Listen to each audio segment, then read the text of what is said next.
What's your kind of biggest takeaway from your college football experience? It's an experience that I wouldn't trade in for anything.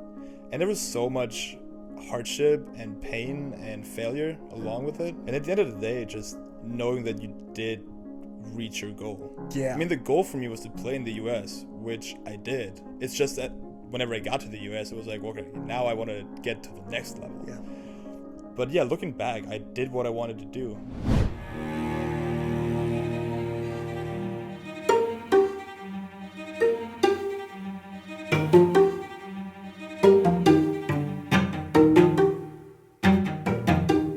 Today's podcast is with Lewis Bach. Lewis was my teammate on the Unicorns for the past 2 years.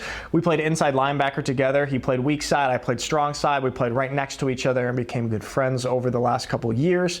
Lewis has a very interesting story because he made it from a small German town to playing Division I college football in the United States, and he has a very cool, pretty inspiring story for how he got there. I'll let him tell it to you. So guys, without further ado, Lewis Bach. We have got Lewis Bach on the podcast all the way from Rothenburg.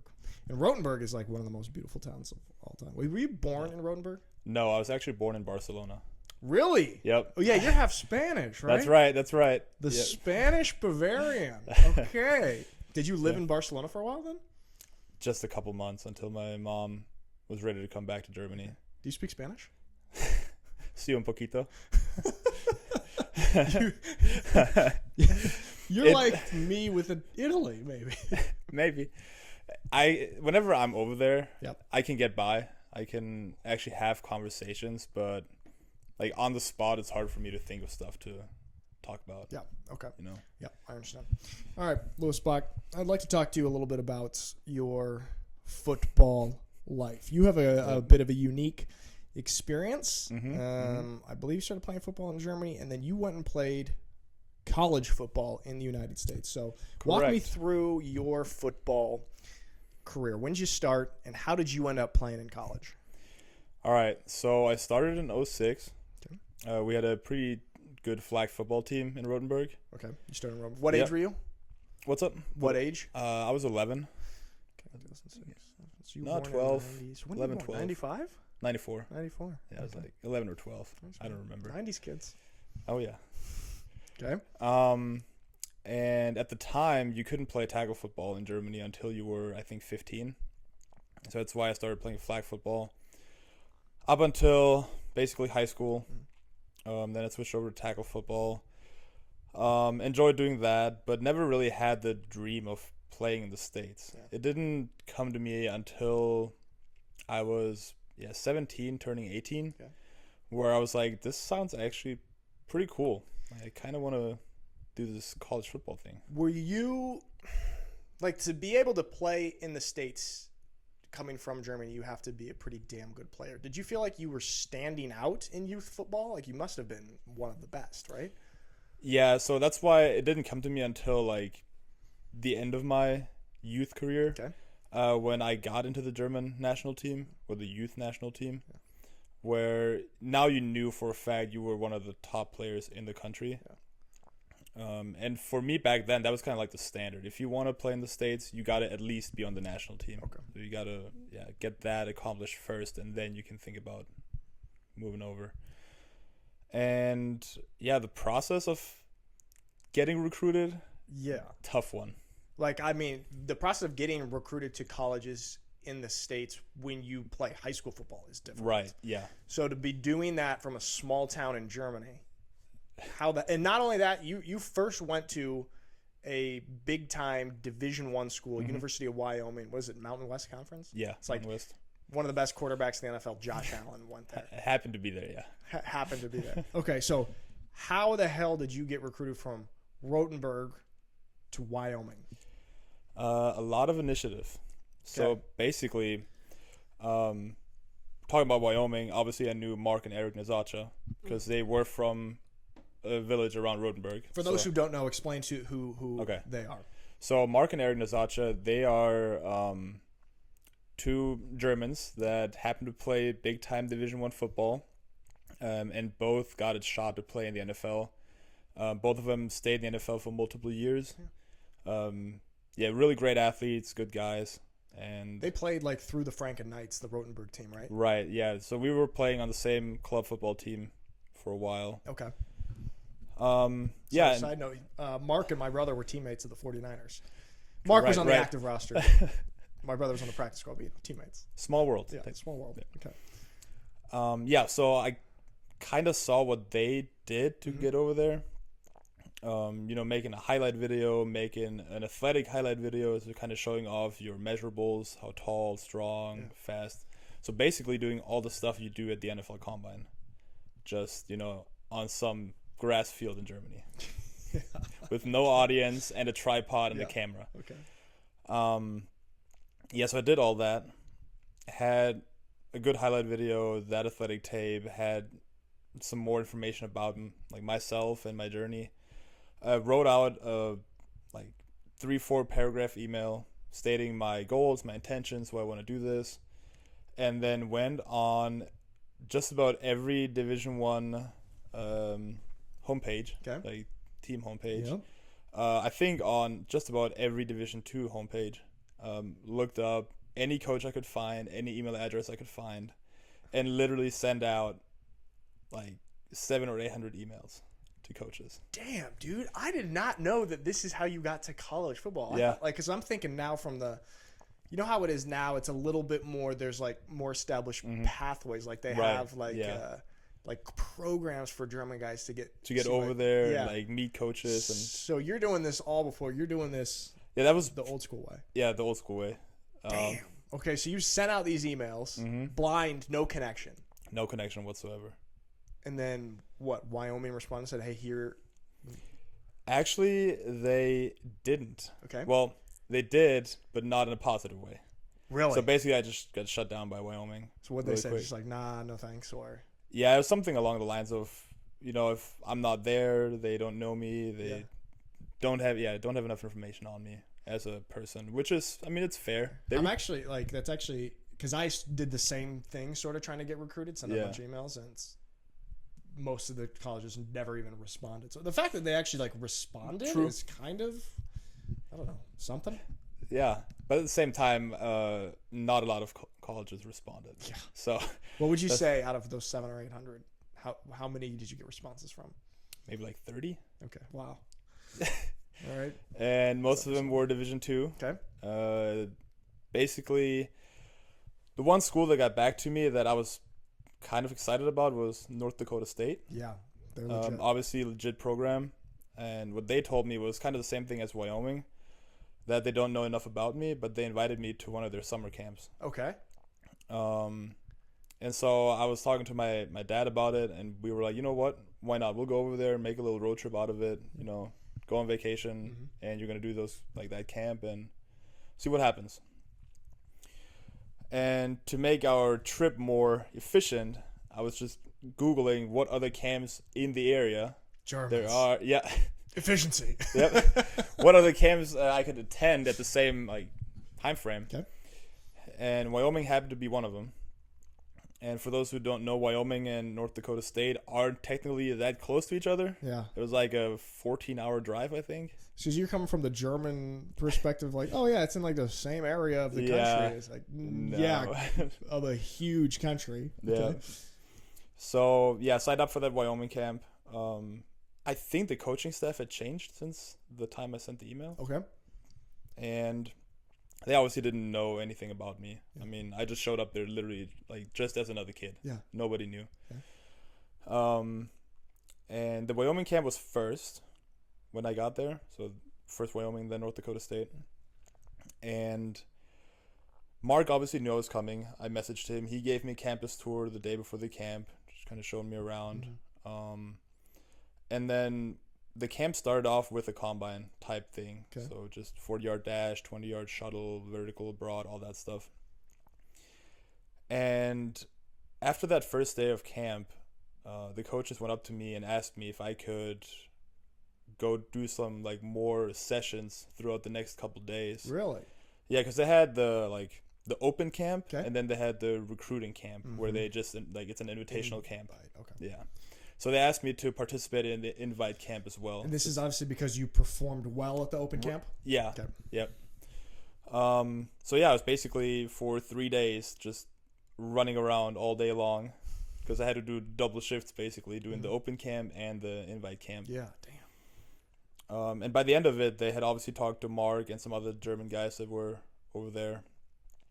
And it came down to the head coach bringing me to his office and sitting me down and talking to me that he liked what I did and they were really impressed. But I walked out of there with, I'd say, only a preferred walk-on spot. Okay. But for me at the time, it just seemed like such a big thing that, I mean, that's still huge. Yeah, Division I coaching staff actually wants you on the team. Yeah. Like a secure spot on the team. You're going to be able to show them what you can do. Like, for those who don't know, in Division I college programs, there's the scholarship guys who get everything's paid for, the college-wise, and then preferred walk-ons who get locked into the team. They don't get everything paid for, but it's like, this is, with college football programs, you can't just go to the school and join the football team. Like, to have a preferred walk-on spots means you're legit and you're recruited onto the team. Yeah. Yeah, so walked out of there with that walk-on offer. Yeah. At the same camp, there was other schools there that ended up offering me scholarships, but it was all Division II. Okay. Which obviously at the time I was like, I want to play Division I. I want to do this D1 thing. Yeah, so I walked out of there kind of happy. Yeah. Not gonna lie, I mean, I felt pretty good, but my body was pretty beat up. So driving to North Dakota State the next day and then having to do a whole nother camp 2 days after that. Obviously, I didn't perform very well. Yep. And so really nothing came out of that camp for me. Okay. I was just, the numbers weren't good and yeah, couldn't perform. Okay. Understandable. So basically, I walked out of that trip with a Division I preferred walk-on and a couple Division II scholarships. Pretty efficient. It's pretty efficient. Pretty efficient trip. And then obviously I had to make a choice. I was like, am I going to do Division II right away, or I'm going to try to do the D1 thing? Obviously, I'm going to have to pay for it. And then Mark talked to me about how, honestly, try the Division I. Yeah. Because if it doesn't work out, you can still transfer down. Yeah. It's always easier to transfer down than transfer up. So yeah, my parents and I got together, talked about it, and decided that I'm going to give this a shot. And then, the next year I was over there in Wyoming. Moved from Rothenburg to Wyoming. Damn, man, I did not know that's how that you got recruited. That's crazy. Like, persistence, basically, to make that. You just manifested that and made it happen through all of your own actions. That's cool. I did not know that.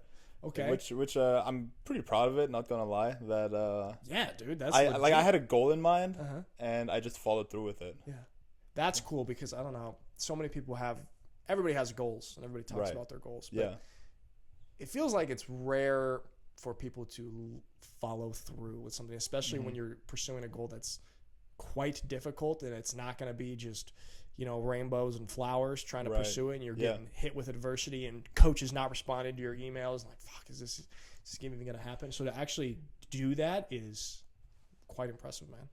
Way to go, Louis B. Okay, so you decided, all right, I've got this preferred walk-on with Wyoming.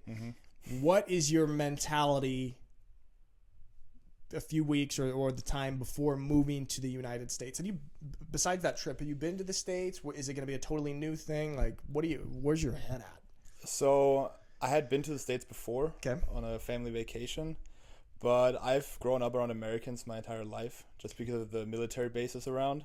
I was going to say the first time I thought you were American for like the first couple of weeks that we knew each other. Yeah.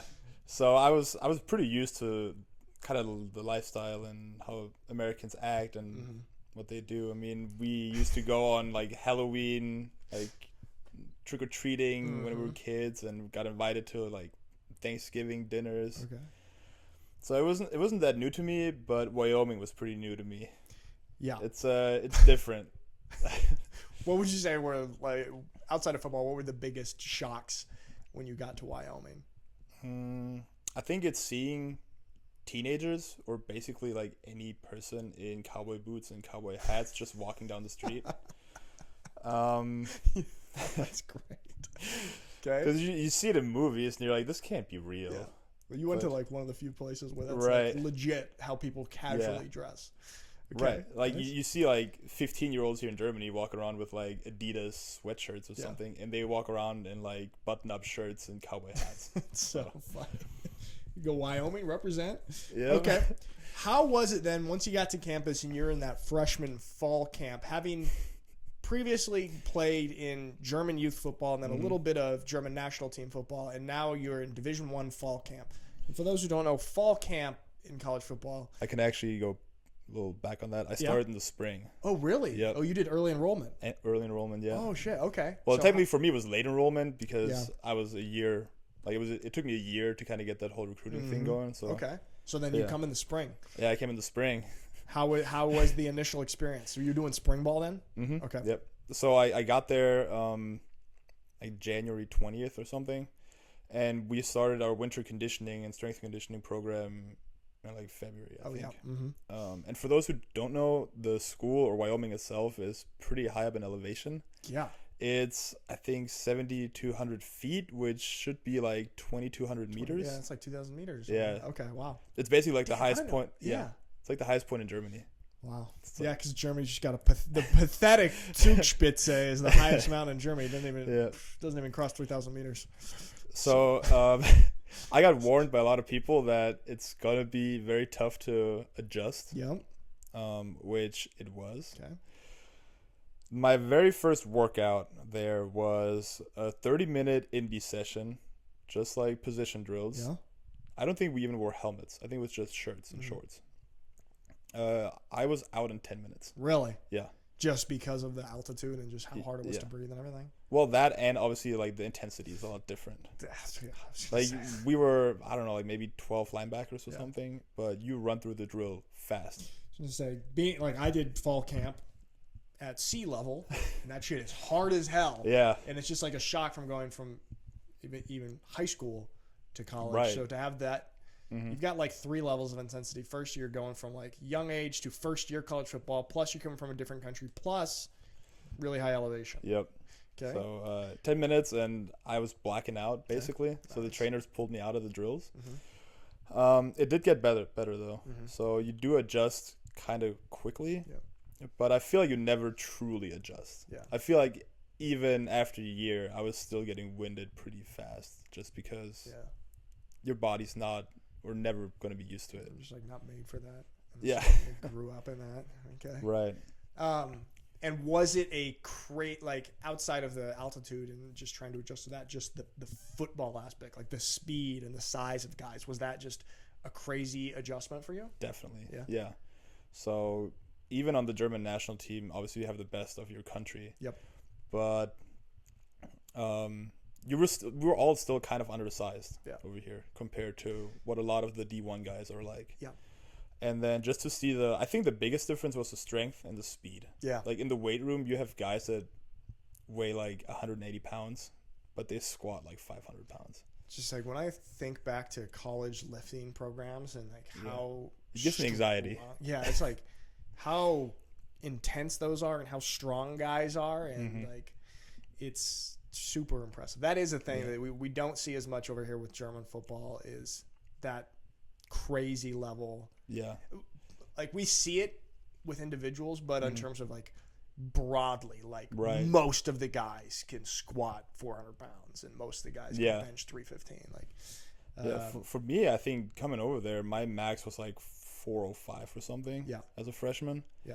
And I got there and I felt pretty good about it. I thought it was a decent number, but then that's like, it's the basic. Like if you can't squat 400 pounds, you probably shouldn't be a college football linebacker.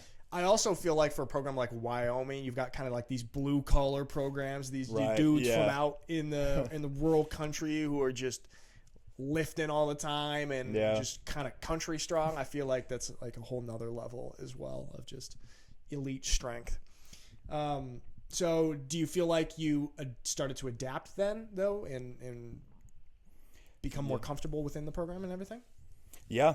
So I could between spring ball and fall camp, I could actually feel like a jump. Yeah. I'd say specifically just physically. Yeah. Made a lot of progress. Was able to move up in like the lifting groups, because you have the freshman lifting group and like the veteran lifting group, and so I was able to move up there. But the football terminology, the playbook, that was something that, once spring ball was over, you kind of forgot all of it and had to restart in the fall camp. Yeah, absolutely. Yeah, the terminology and everything. And so then your first year. Go ahead. Actually, coming from Germany, at least at the time, or where I played with the Franken Knights, you had like just the basic, we run a cover 2, like a scheme. But you didn't have keys. You didn't have set alignments. To where in Wyoming, on any given formation, offensive formation, you have a set alignment of where you need to stand, and you need to know it, and it determines your fit. It determines how you basically play the entire thing. Absolutely. So that was the big difference, having to actually have a progression, looking at your key and doing the right steps, because here in Germany, it used to be just see ball, get ball. See ball, get ball. Yep. Man, that's how I always play. I never learned anything else. See ball, get ball. Kind of linebacker are you if that's not all you do, Bach? Keys? Who needs those? How do you feel like I'm jumping around a little bit here, but I was just thinking, how do you think our defense that we ran with the Unicorns compared to? Because we run a pretty legit defense here from Cody and Johnny Brenner, but how did that compare to your Division I college experience? I'd say it was pretty similar, honestly. I feel like our playbook in Wyoming had a lot more set calls that you couldn't just like mix and match. Okay. So you had like a set front, because we were running 4-3, so you didn't have all those like different blitz packages and slants and stunts. So we didn't run quite as much at like on that end. Yeah. But there was a lot of different plays basically. Okay. So you didn't mix and match the same calls, but you had different plays. Okay. Okay. So back to Wyoming. Mm-hmm. You get in your first fall season. How was that? Did you ever get to see any time on the field, or what was the experience? So funny story that I didn't know and they didn't know until like right before the season was the NCAA wanted to ban me for the entire freshman season. Really? Yeah, because they saw that I played 2 games for the German national team after high school. And so for them, that was me, playing basically on a professional level team or something like that. I hate the NCAA so much. They, like I always say, the NCAA behaves like it's like a guy who got bullied by athletes in school, and now he's taking revenge on athletes and trying to make their life miserable. Like, about like Silas Nasita's story. Yeah. I mean, that's just a great example of just how sinister the NCAA is. Sorry. So bad. Sorry. Got off track there. I get hot when I hate them. I hate the NCAA. Okay, bad. Yeah. So, they wanted to ban me for an entire year. Yep. And then Wyoming obviously filed a complaint, and they asked me about what happened and what was going on. So I explained to them the whole situation. Yeah. They filed the complaint, and then it got changed to a 2-game suspension because I played 2 games outside of high school, so it was a 2-game suspension. Yeah. All right. Well, glad they didn't have to be the whole season. Just ridiculous. Yeah. It's like you're not even getting paid in the German national team. This is right. It's ridiculous. Okay. Yeah. Anyhow, I finished fall camp at the number 2 spot at Will. Nice. For weak side linebacker. So damn, that's pretty good. So you made the 2 deep? Yeah. That's legit. I made it 2 deep, and then throughout the season, I actually had to be 2 deep at Mike as well, just because of injuries and stuff. So it's kind of like the Unicorns. Yeah, just kind of flip flopping around wherever they needed me. Yep. But yeah, my playing time my freshman year came on special teams. Yep. So I was mainly on like punt return or. But you got on the field? Yeah. Wow. So the first 2 games we had was against North Dakota and Eastern Michigan at home. And then our first road game that I was actually able to travel with and suit up was against Washington State. That's sick. So in Pullman? Yep. Not only did I get my first college experience like in the Mountain West, which is already a tough conference, I had to go up against the Pac-12. So you're going from what league was Franken Knights? They were like GFL 2 or were they GFL 1? Well, you're playing in the youth, weren't you? Yeah, they were the GFL juniors. Okay. So what the Unicorns like youth team is right now. Okay, Yeah. so you went from GFL juniors to playing Pac-12. Pac-12. Yeah. In like what's that span? How? It's like a year and a half. Yeah, so within 18 months. Yeah. Did you have a moment when you were in those things like, damn, how did I end up here? Yeah, kind of. Yeah. It was whenever we were pulling up to the stadium and you were looking at the bus and you had fans flipping you off and you see the tailgating and you're like, this is for real. Yeah. Like, this is Damn, a dude. real thing. That's so cool. Yeah, so against Washington State, I was only on kickoff return. And I had my welcome to a college football moment. Okay. Was supposed to have a double team on one of the kickoff guys. First time it worked out pretty well. The second time he knew the scheme we were running. Okay. So he avoided my teammate and just ran straight through me. Nice. Do you have a clip of that? You could probably look it up if you go on YouTube and you find like the full game. Yeah. Okay. But yeah. We'll get all of my assistants that work on this podcast to do that. My young Jamies. We'll have to see. I couldn't keep any of the film from Wyoming just because obviously it's that kind of sucks. Okay, I did not know that you actually were getting on the field on special teams in Wyoming and made the 2 deep. That's super legit. Okay. Yeah. How long did you stay at Wyoming? Because I know then you did end up transferring. A year and a half. Okay. So came in the spring of 2015 and then left the summer of 2016. And what led into your decision to transfer? So obviously getting a scholarship was going to be the goal for me there. And my freshman year, I knew I was not going to get a scholarship. It's just not how it works. I mean, you kind of talk to people and you figure out how the cookie crumbles. Yeah. But then going into my sophomore year, sophomore spring, I was actually the starter at Will for spring ball. And got some, good playing time, good reps on that. And I felt like I was making a lot of improvements. And then came a time where I was like, okay, I cannot be doing this without getting the scholarship. Yeah. Because for me, coming from Germany, I didn't have a car. Because I couldn't just buy one. I mean, my car was in Germany. Yeah. I got a bike from a teammate, so I was biking to and from campus. Yeah. And Wyoming gets pretty cold and windy and snowy, so not a fun experience. And it just got to a point where I didn't want to do this anymore. Right. Because the life as a walk-on is pretty hard if you're an American and you have your parents there and support system and stuff. Yeah, it's even harder if you're an international student and you can't just get a part-time job either because you're busy with football. And isn't it also illegal with the NCAA, or it used to be you cannot work? I could work over the summers. I don't know how it is during the semester. Okay. But yeah, man. I mean, my brother was a walk-on at Oregon State, and our family was 1 hour away, and he had his whole support system and everything could go and that was difficult. So I can't even imagine being in Wyoming. Yeah, it's 4,000 miles away from your family. Right. It was tough, and it really got to the point where I was like, I don't want to do this anymore without getting a scholarship. So I went up to the coaching staff and talked to them about how, hey, I cannot afford this anymore. Yeah. Because obviously it's draining my parents' bank account as well, and basically they just told me that they weren't ready to give me a scholarship yet. Which it sucked. But then again, I had clarity on what I needed to do to be able to stay in the States and keep playing football over there. They actually got mad at me for leaving.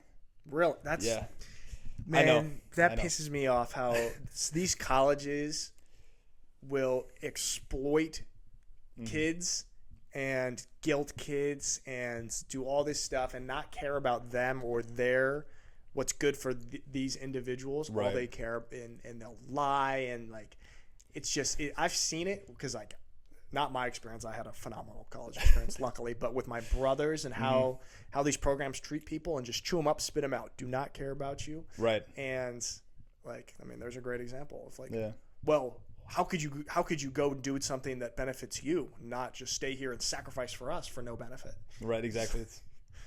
Yeah. His argument, my coach's argument was that he wasted a lot of reps on me now that he could have used for another guy. That's wild, man. I'll tell you what. Right? Jeez, Yeah. there is, yeah, I don't know. I can go down a whole rabbit hole with I college think he had coaches. fired a year or two later. Good. So- Well, with that mentality, Yeah.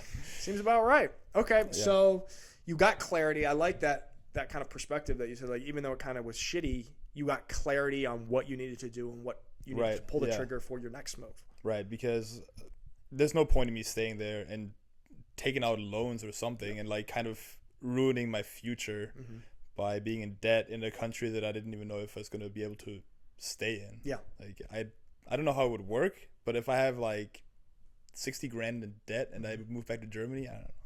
Be like, well, I'm sure you could just be like, I'm not going to pay that. Yeah. Come get it. Come to Rothenburg and get it. Yeah. Okay. Yep. So that summer, I made another highlight clip of spring ball tape, which I did without them knowing. But I had to get taped somehow to be able to get recruited by the schools. And then the whole process started again of me sending out emails. Okay. But that time it was a little bit easier to get responses just because you did play at a Division I school. And that time I was aiming for the 1AA schools and obviously Division II. And the majority of them being around Wyoming. Just because I knew that I couldn't like move across country that easily without owning a car. So there was a bunch of schools that were interested. They were giving me scholarship offers. Some covered the whole amount, some didn't. There was a school that I really wanted to go to in Colorado, the Colorado School of Mines. Yep, I know it. Yep, because my buddy from Wyoming went there. Like he transferred out of Wyoming as well and went there. Just a really expensive school. Yeah. What division are they? Division II. Okay, so they could give partial scholarships. They- Because I was thinking the problem also is if you're looking at smaller schools like Division III cannot give scholarships. Right. So that's why I stayed within 1AA and Division II. Yeah. They did offer me a pretty good scholarship. Like it looked good on paper until I looked up the out-of-state tuition, and it covered like a third of it. Yeah. So that was unfortunate. But then there was a school named Black Hills State University in the Black Hills of South Dakota. Nice. Small town. Football program wasn't that great, or I guess, let's be honest, they're not that great now either. But really friendly coaching staff, really nice people to talk to, and they gave me an offer that didn't cover the whole tuition. But then they were persistent, and they wanted to know what they needed to do for me to go play for them. So I told them, listen, this is my problem. I'm from Germany. I can't just take out student loans. It's not that easy, and I need to at least have my tuition paid for. So they got back to me the next day, and they were like, all right, listen, we're going to cover the whole tuition if you come here. Wow. And so I went on a visit over there, just kind of to meet all of them. And the jump from Wyoming and their facilities and their stuff to a mediocre Division II school, tough. It's tough. It's noticeable. It's tough. But then again, it gave me a chance to play in the U.S., still play college football. And I decided I was going to go there and enrolled in August. And I was on a different team all of a sudden with new guys. This is like, it's one thing from like hearing this, I always feel like, and I just seeing experiences that people have had in recruiting and stuff, is you got to go where they want you, where you are wanted, and where you're not like forcing yourself upon somebody, or people are make you feel like I'm doing you a favor by letting you be here. And I've seen it with just so many people, like go to where you're wanted. And a lot of times like guys coming out of high school wanting to be at a Division I, but the Division I is kind of, a little standoffish, but a 1AA or Division II is really after you. Right. That's going to be the better experience, man. Yeah. It's going to be the better experience. So how was it when you got to Black Hills State? it was kind of a culture shock again. Yeah. But not in the same way as it was from Germany to Wyoming. It was just a Division 1 to Division 2 thing. Okay, so it was yeah, I mean, like you the have luxury sort right, of. right. Yeah. Okay. Because even though I was only there for a year and a half, I mean, you do kind of get the special treatment. You get used to that fast. Yeah, really fast. Whenever you come back from Christmas break and you have a whole new set of gear. Yeah. And you get new gloves before every game, or you can get new cleats whenever you want. Yeah. And then I get there and you get like your gear and a pair of cleats for the season. Yeah. And you're like, well, this is what we're rolling with. Yep. That's what you got, man. Yeah. You revert back really fast to just being appreciative of being able to be there and play and get the experience of living in the U.S. as a German. And you ended up having like a pretty successful career there, right? Right. I actually got moved back to DB my first year there because we were kind of short on DBs. That was a funny story. Were you playing corners? I was playing corner and a little bit of safety here and there on some packages, but it was a funny story how that happened. So we had our voluntary workouts with the receivers and quarterbacks and just doing 7-on-7 basically. Yeah. And I was just lighting up on man-to-man coverage on our best receiver on the team and shut him down like 2 or 3 times.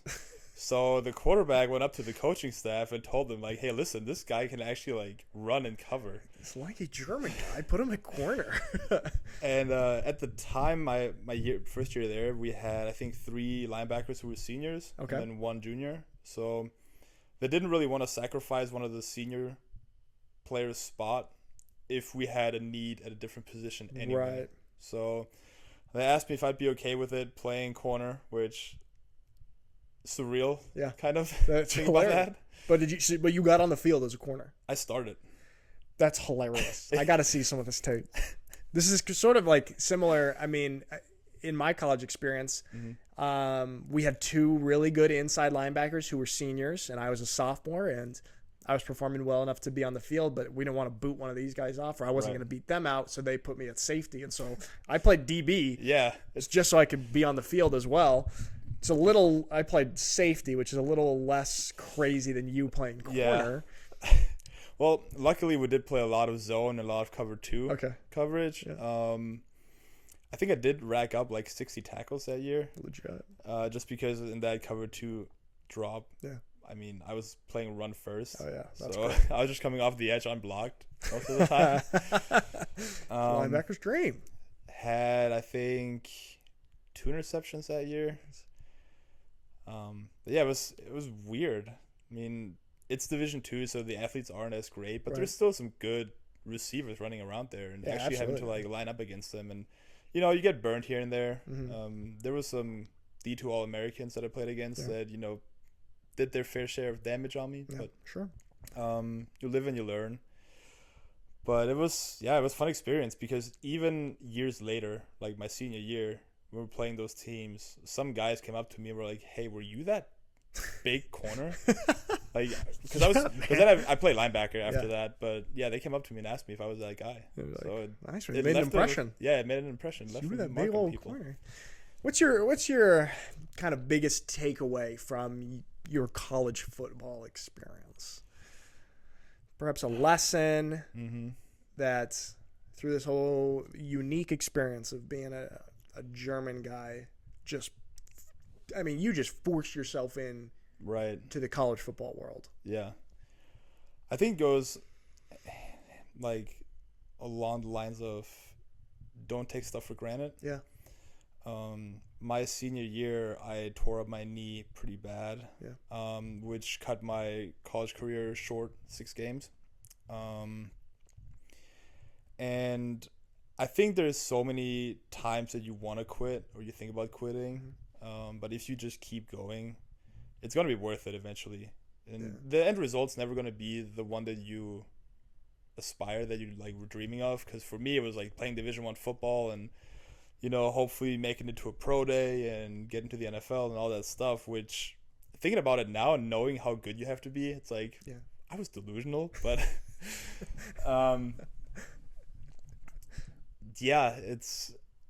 just go along with it and enjoy the journey, I would say. That's great, man. Yeah. Because now that I look back, it's an experience that I wouldn't trade in for anything. And there was so much hardship and pain and failure along with it, but it just makes you into a better person, I'd say. I mean, yeah, man. I mean, that had to have molded you so much to who you are today, having that whole experience of the ups and the downs and the pivots of having to figure things out and at the end of the day, just knowing that you did reach your goal. Yeah. I mean, the goal for me was to play in the U.S., which I did. It's just that whenever I got to the U.S., it was like, okay, now I want to get to the next level. Yeah. But yeah, looking back, I did what I wanted to do. I had a successful career. I mean, I never thought I'd start for a college team. Yeah. I mean, no matter what, division. It's just thinking about those American kids that get, the good coaching. Mm-hmm. They play since they're 6 years old, or Dude, it's really awesome, and I honestly, I had no idea that was how you made it there, and that was how you just sort of trailblazed your own path. And that's one of my favorite qualities in people is sort of just fuck it. I have a goal and I'm gonna figure out how to do it. I have no idea how. I'm just gonna send off emails blindly, and I'm gonna get there and figure it out. You live and learn. You make mistakes and keep going. Yeah, that's I love that, man. That's kind of how I try to aim at things as well. And it's just you learn so much that way because you just have to be you're so in it. Your skin's in the game, and it's your life that you're trying to figure out, and everything's on the line, and you're pushing. And I think for me, that experience being away from home made it even more special because you are by yourself. Yeah. You do have friends and families. I had a lot of great people that supported me and helped me when I was over there. But then again, at the end of the day, you are by yourself. Yeah.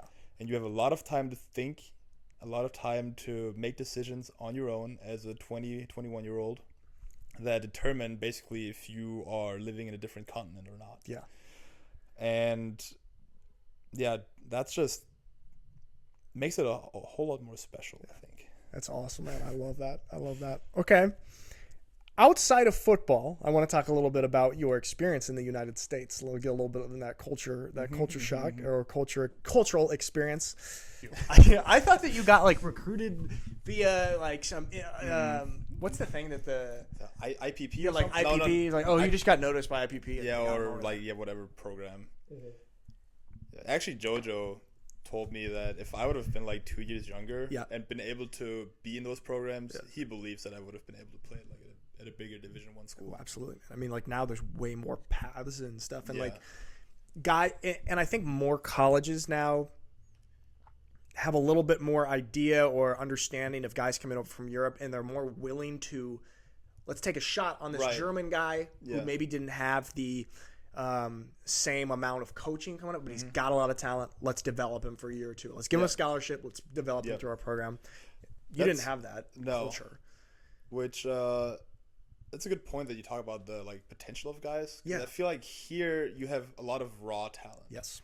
You have guys that just play for the love of the game, and they are good athletes, but they have never received any coaching. Yep. Any real coaching. So their ceiling when they get to college is so high.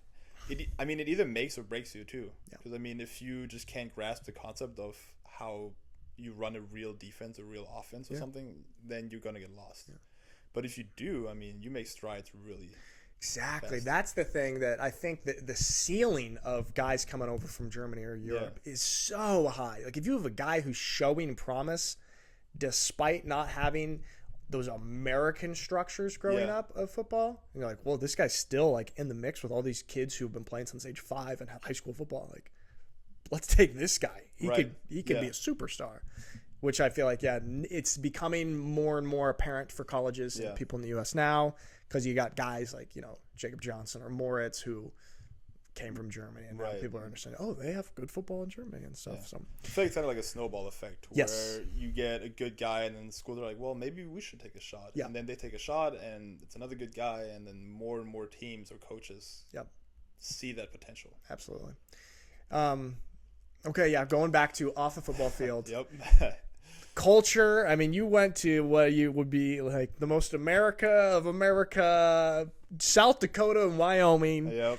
What were some interesting aspects of life for you coming from a small Franken town? So in Wyoming, it was definitely the distance between cities or towns. Yeah.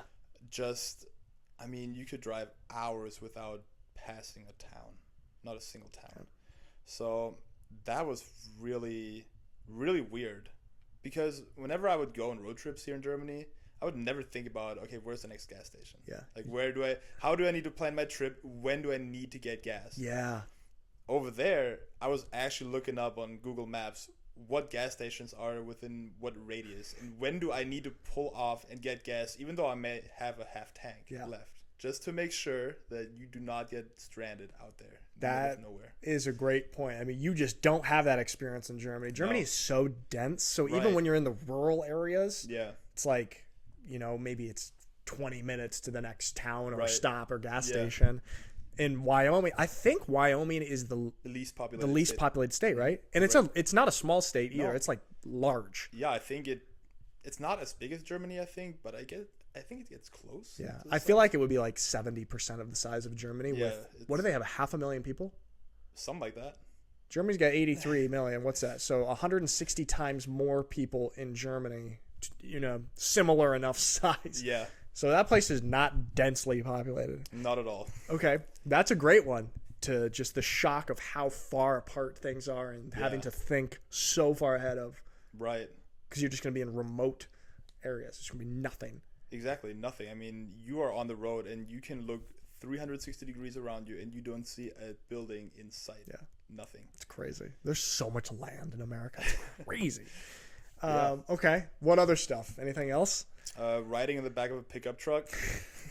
Nice. Nice. Yeah. Let's see. You know, college house parties, obviously. Yeah. The underage drinking. Yeah. Actually, that was interesting for me too, because I came from, you know, Germany, obviously, where you can drink when you're 16. Yep. To the States, where, you know, I already had been able to legally drink for 4 years. And all of a sudden, I'm underage again. Man, that's got to be so strange for you. It was really strange. You're like, what? I've been doing this for years. I can buy a beer, and now what are you, 19 or 20, and can't even buy a beer. Nope. Damn.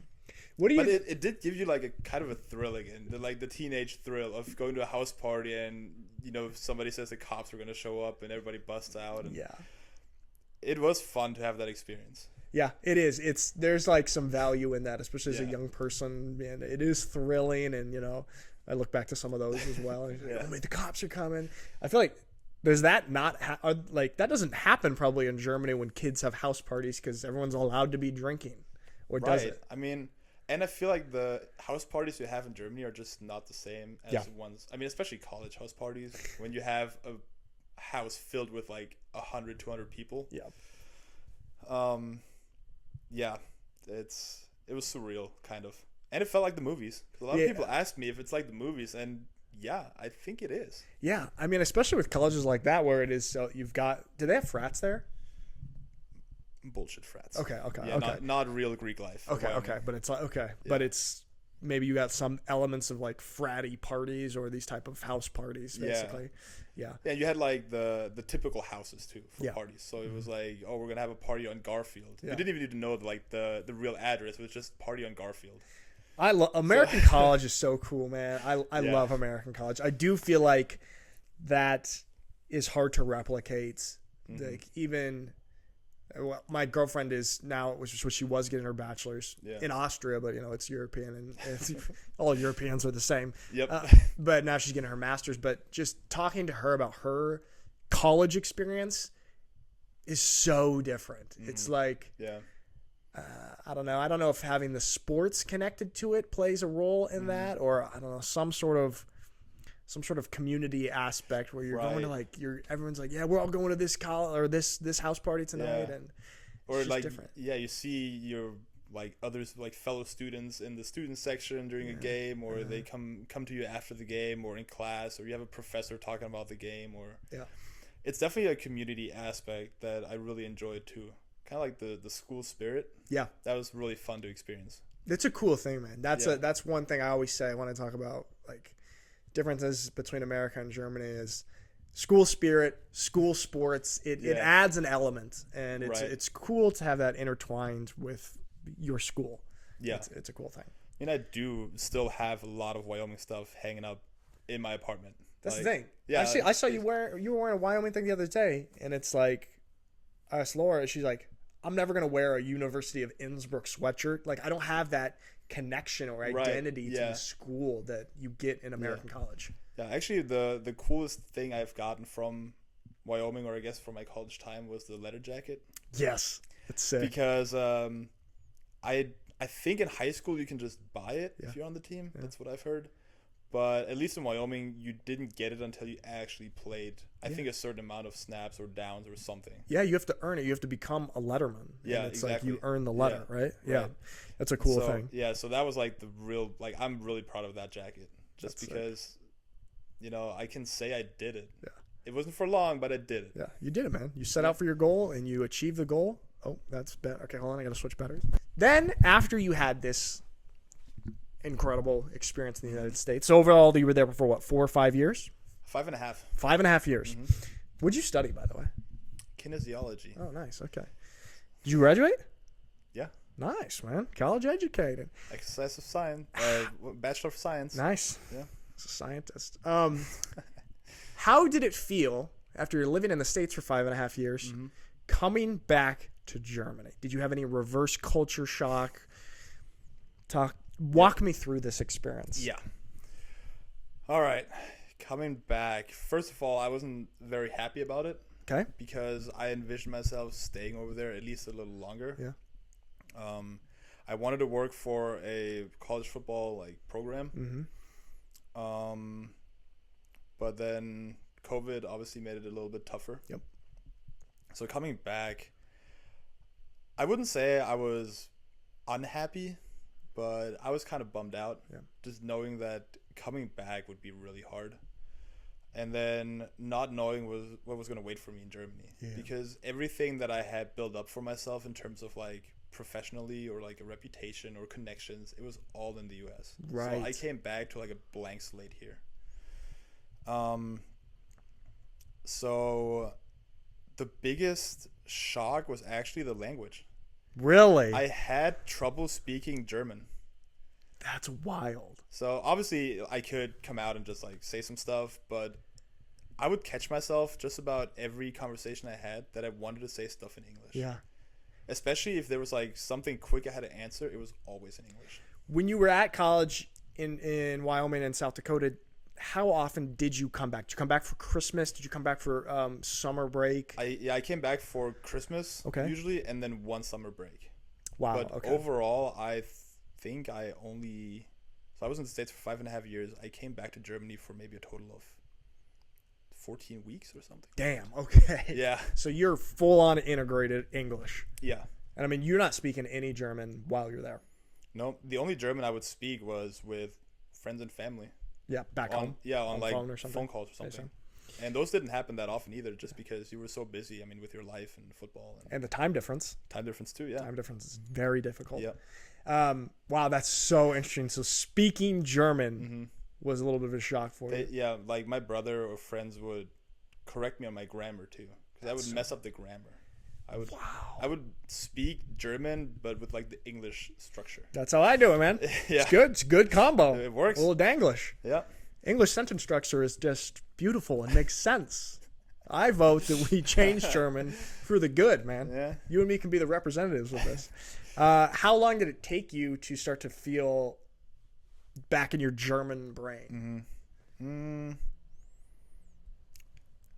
I don't think I'm even back at my German brain, even now. Yeah. There's still instances where I think in English, where I want to respond in English, where I have different phrases that I know how to express myself almost better in English than I do in German. It's so funny. Laura's told me that as well. There's just certain things that you can't, you can't articulate as thoroughly in German or exactly the proper way that you want to Do you have any examples of that? Is there anything that you can think of where that you would say it in something you would say in English that there's just not really the German equivalent of? Oh man, it's hard on the spot. It's hard on the spot. Yeah, there's usually some. I'll think of some. Maybe I'll. Okay, if you think of one, if you yeah. think of one, tell me because those are super interesting. I'm trying to think of some of those, but yeah, there's just like little phrases that seem to. I guess one of them would be to shoot the shit. Yeah. Okay. Yeah. It's like one where I don't know how I would translate it. So yeah, let's shoot the shit. Like we're shooting the shit on the podcast. Or yeah. what? Right. I mean, what would you say in German? Wir reden. Yeah. It's not like hanging out or chilling. Right. It's you're just shooting the shit, man. Yeah. That's it. Yeah, you can't really translate it. Yeah. It's hard. I feel like I don't know. Maybe I feel like some of these just like kind of casual things are hard to have a German equivalent of because German it feels so structured and thorough, and it's like there's a very clear and distinct definition of what this verb is, or what this action is, or what this means, and it's just kind of there's a little bit more casual nature. There's more wiggle room in wiggle the States. room. Yeah, that's great. That's really good. Okay. What else, or was there anything else coming back to Germany that was an adjustment?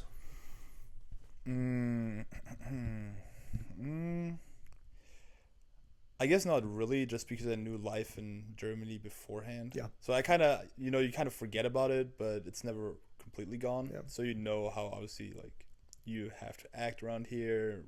Do you feel like you behave differently in the United States?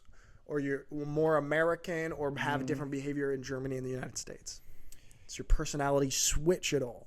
I don't think so, but it does depend on my friend group. Yeah. So my friends in the States are very different, yeah. like the mentality of it, than some of my friends here. It's a lot more, let's just see what happens. It's it's just... You would come home after class and it was just like, all right, what are we doing now? Yeah. Let's do something. Yeah. Let's just see what happens. There's no plan, but let's do it. That's how I mainly am, and I feel like that's much more American than German lifestyle. Definitely, yeah. You have a plan.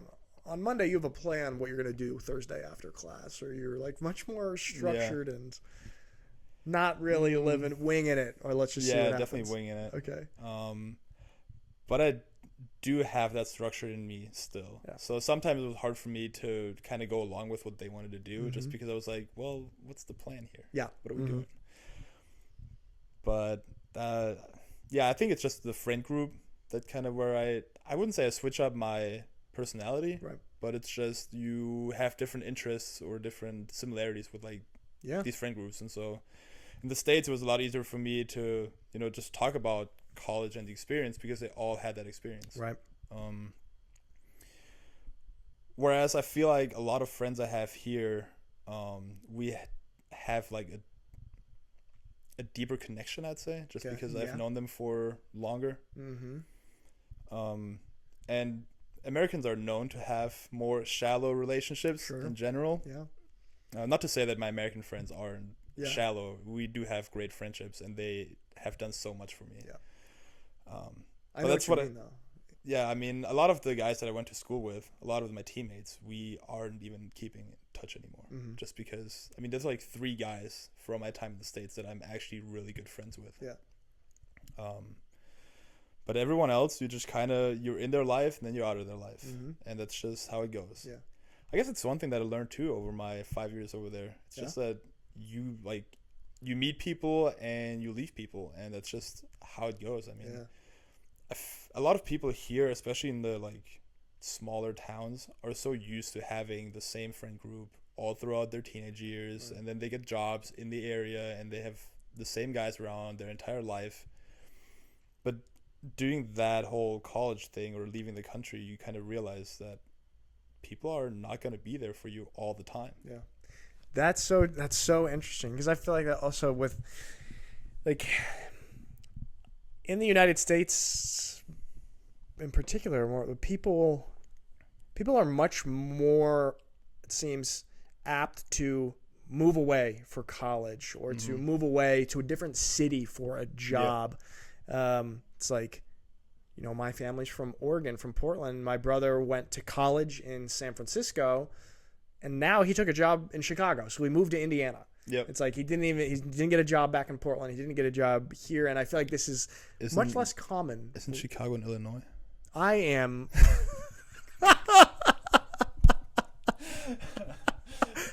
How dare you correct me on my own podcast, Lewis?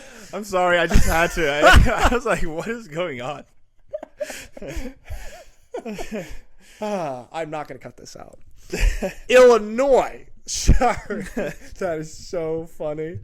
Us Americans don't know maps good. We don't know geography. Well, see, I would agree, but then again, I've seen you play with us on road trips. I know you know your geography. I'm actually an elite geography master. Yeah. I don't know why I said Indiana there. But, you live and you learn. Chicago's in Illinois. But anyway, yeah. Back to the point is I feel like so often, or more often, people in Germany, they less frequently move to different cities for jobs, or they try and have their life sort of close by where they grew up or where they went to school. Yeah. And this also plays into having these friendships where people are in your life for such a longer period of time, whereas Americans, they'll bounce around different places, and it's hard to keep things so deep and lasting when you're doing this. And I actually, in a YouTube video I just did, Americans move way more often than anybody from other countries. Americans move on average 11.4 times in their lifetime, which in Germany is a much lower number. Oh, yeah. Yeah. So it's kind of plays into it. Interesting. God, I can't believe I said Indiana. That's funny. That's hilarious. Do you see yourself living in the United States ever again? I do. Okay. But I'm not sure if that makes sense. Okay. Elaborate. There is a desire to do that. But my view might be skewed a little bit too, just because the majority of my experience over there was in college. Right. And it was in the real world where you have to have a job and you have to pay taxes, pay rent on your own, and do all that stuff. So I feel like I got obviously I had some really bad times there too, but I got a lot of the really good times, to where I'm not sure if life is going to be that awesome. Yeah. If I'm over there. And then again, it's also a really big challenge to go back. For sure, and man. get a job that sponsors you and get, a visa and all Yeah. that. So it's something that I am going to keep pursuing, but it's not going to be the main focus for me. Because at the end of the day, I think it doesn't matter where you live. It's just, are you happy with where you are? Right. Because I could live in, let's say, Los Angeles and work for USC or something. And it could be prestigious and glamorous and cool, but am I going to be happy there? The answer is I don't know. Yeah. I could be just as happy or happier staying here and doing something that I love here. Yeah. So wise words. It's up in the air. Wise words. I've thought about it a lot because it. Whenever you leave your family behind. Yeah. You don't get to have all that family time, and you miss birthdays and weddings, and it's a big sacrifice we make. Absolutely, man. I mean, that's the worst thing about living in a different country. I miss so many weddings and big moments of friends and stuff. And right. the only weddings that I went to one wedding and then my sister's wedding over the course of these 7 years of living in Germany. And that's it. And yeah, it's that sucks to be living so far away and have that aspect of it. Yeah. Are you happy right now with your life? Yeah. What do you, for the people who don't know, what are you doing right now for work? So I am a graphic designer for a basketball team. Yep. Here, the Merlins in Crailsheim. Mm-hmm. Crailsheim. Yep. Crailsheim. Yep. And that's a job that I kind of earned myself, just like I earned my college football experience. Yeah. How did you get that job? So it all started in college. Nice. When I wanted to just make wallpapers and cool like photo edits for my roommates and myself. Downloaded Photoshop illegally. Get him. Get me Adobe. And just kind of started enjoying doing that. Yeah. Went on YouTube for a lot of tutorials and just kind of started to get the hang of Photoshop, which, I mean, even now there's so much stuff that I don't know about this program. Yeah. That or the software. Those are endless. You can Exactly. But I enjoyed it a lot. And by the time I was like, man, this could be a cool job, I was done with my junior year, and it was just, there was no point in switching my major. Yeah. Because I just had a couple of like classes left to get my degree. So I just stuck with getting my degree in kinesiology and did like the graphic design thing as a hobby until COVID-19 hit. And we had the lockdown, and I had a lot of time to do a lot of graphic design and just teach myself a whole bunch of different stuff. Even when I was back in Germany, was kind of just doing like part-time jobs. Ignore. All right. And basically was focused on, so I would go to work and then come back home and just sit in front of my laptop until like 10 at night and just teaching myself stuff. And then, well, they're persistent. They really want to talk to... I'm going to see if somebody contacted me. Sorry that this is interrupted. Maybe Rudy?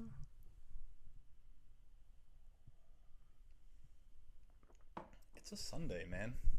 You're supposed to relax and... Well, no one's texting me, so. All right.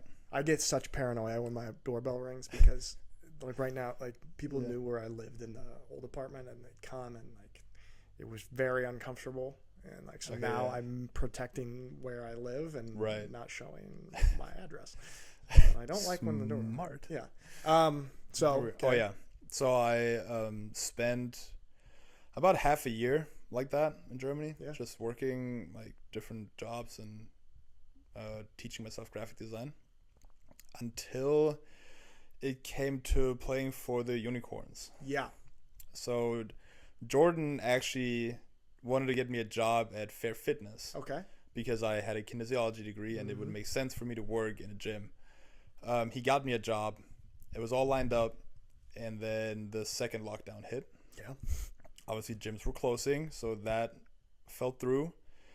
Until in January, he hit me up and showed me a screenshot of a job posting from the Merlins that they were looking for a graphic designer. Really? I think he got that through Julia Brenner. Yeah, there's like some connection between the Merlins and the Unicorns.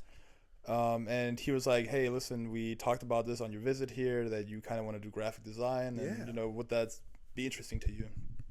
So I applied there, got a job interview, and within half a week, I was hired. That's so cool.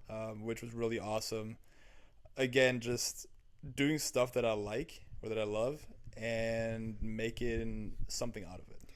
To be able to, like, kind of also... blend your love of sports and creating also is probably a cool thing, I would imagine. Yep. That's why I wanted to work in the States, because it's just such a big thing in colleges. Yeah.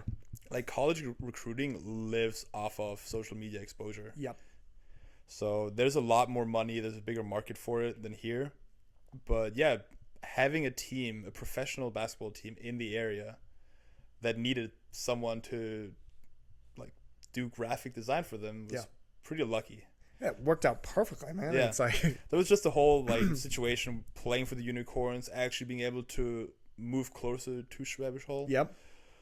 Working in a field that I like, and then obviously playing for the Unicorns. It all came together pretty nice. You're living the dream, some might say, Louis Bach. You're living a version of your dream. Do you know how it actually came, like how it came about that I wanted to play for the Unicorns? No, how? No? All right, so that was, again, COVID-19, first lockdown. Yep. I was in Alabama at the time. Okay. Living in beautiful Birmingham. Nice. Alabama. Terrible.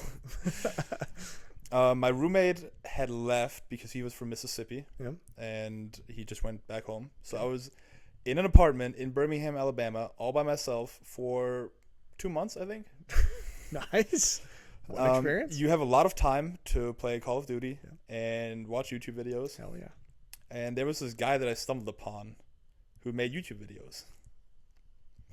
Who? His name was Nulf. Nice. If somebody knows him. Really? Yeah. No way. So actually, I was.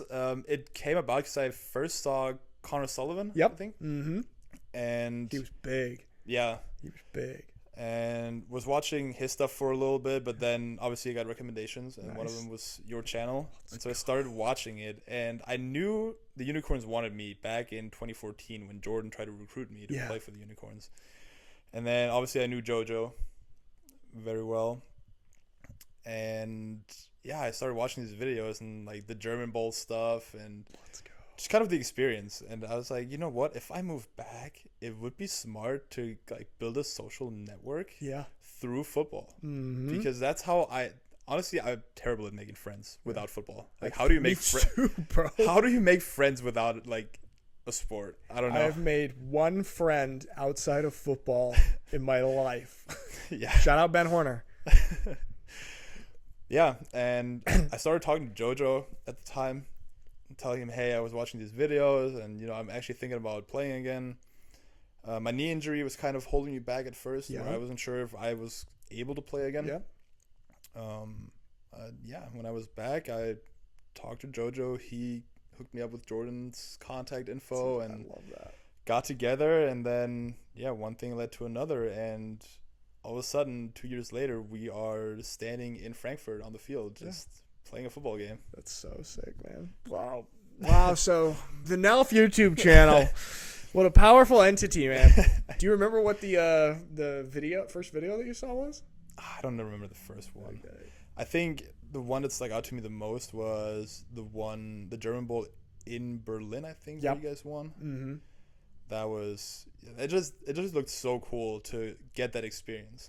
Dude, those unicorn years was just so fun, man. Mhm. So we had such a cool group of people for so long, and it's Yeah. like that. I just treasure those years. Yeah. How were these last 2 years for you playing with the Schwäbisch Hall Unicorns? They were amazing. Yeah. I was basically on losing teams my entire football career. Yeah. So I was never on a team that was really good. Yeah. So being here, it felt nice to actually know you have a shot to win a championship. And then the first year against Dresden, obviously not that fun. Sucked. But, Horrible. yep. Because my plan was originally to play for a year. Yeah. I was like, I'm going to play for the Unicorns. We're going to have a great season. We're going to win the German Bowl, and I'm going to be done. I'm going to focus on everything else in my life. I mean, that's what so many people after 2021 were like going to be done. Yeah, But then we lost that game. exactly. And then everyone's like, well, Yeah, so I was let's like, try once more. yeah, I was like, I cannot not win this freaking game. Yeah. Yeah, so tried again, and fortunately won the damn thing. Hell yeah, man. And yeah, those 2 years were so awesome. I mean, the way that I got introduced to the team and how everybody accepted me, and I mean, obviously in a football team too, it's if you perform and if you show that you can play, Yeah. they're going to accept you a lot faster. It's Yeah, going to be a that's lot true. easier. Yeah. But yeah, people like Toby, I Mm-hmm. mean, instantly just clicking and hanging out, having a good time. Mm-hmm. I feel like without that experience, without playing for the Unicorns, I wouldn't be enjoying my life the way I am right now. Yeah. That's That definitely just adds a layer of fulfillment athletically, friendship wise. yeah. It's just, I don't know, it just kind of rounds out your life a little bit in a way. And it's It like, does. it's something that's super valuable and something like I think we all treasure and will treasure for a long time. That is, I honestly I don't know how life without sports is going to be like. Yeah. Because I got a taste of it after college. Yeah. And you do feel lost a little. Like, I mean, Tell me about it, man. Yeah, I'm sure. I'm in it right now. yeah, I'm sure. I mean, what do you do? if you don't have to work out. You don't have have to attend practices. Just stare out that window all day. Yeah. So what do I do? Yeah, man. That's. I mean, because I'm officially retired right now. I know that your football future is. Well, we'll talk about that. Yeah. Another time. But my football future is kind of locked in. I've retired, and so I am. You can Tom Brady it. I know I might Tom Brady. I'll tell you what. I was watching the Italian game last night, the Parma Panthers versus the Rhinos Milan, because good friend Bruno is the head coach of the Panthers, and I was watching that game on stream, thinking, do I come out of retirement and play a year in Italy in a couple of years? Am I gonna do that? I got an overwhelming urge to do that. Yeah. So I don't know, man. It's tough. For now, I'm trying to take it seriously. Okay, I'm moving on to the next chapter of my life. I'm Yeah. super focused on work and building my life. Because actually, I was gonna go back to what you said. There's a difference between living in a foreign country. Like when you're in college, you do have a little bit of, you've got a team. Yeah, you have a community You have a around community. you, a naturally set community. You don't have to do real life stuff, which is hard enough as it is when you're in your home country, but to do it in a foreign country is even harder. And so now this is my first time facing that real life stuff, job, apartment, car, and I'm doing it in a foreign country. So it's way different.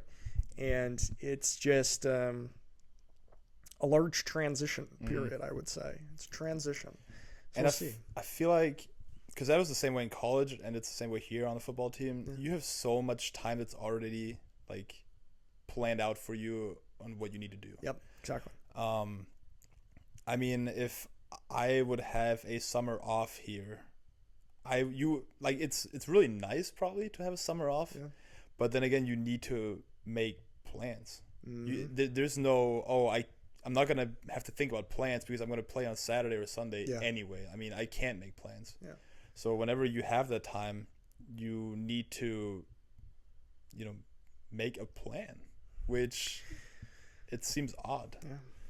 Germans love planning too. Yeah, I guess. got to make sure it gets happening. Yeah. Lewis Bach, we've gone for an hour and a half, man. Probably not quite yet. Hour and 22. Hour and 22 minutes. That's about all I got for you.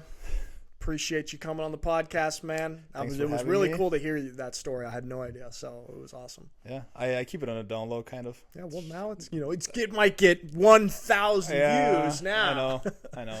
But That's the whole point. Yeah. So I don't have to tell the same story over and over. yes, so you don't have to do it over and over. Thanks for releasing your story on my exclusive podcast. No problem. All right, Lewis Anytime. Bach. Good stuff, man. Thanks a lot. Thanks for having me. Sure.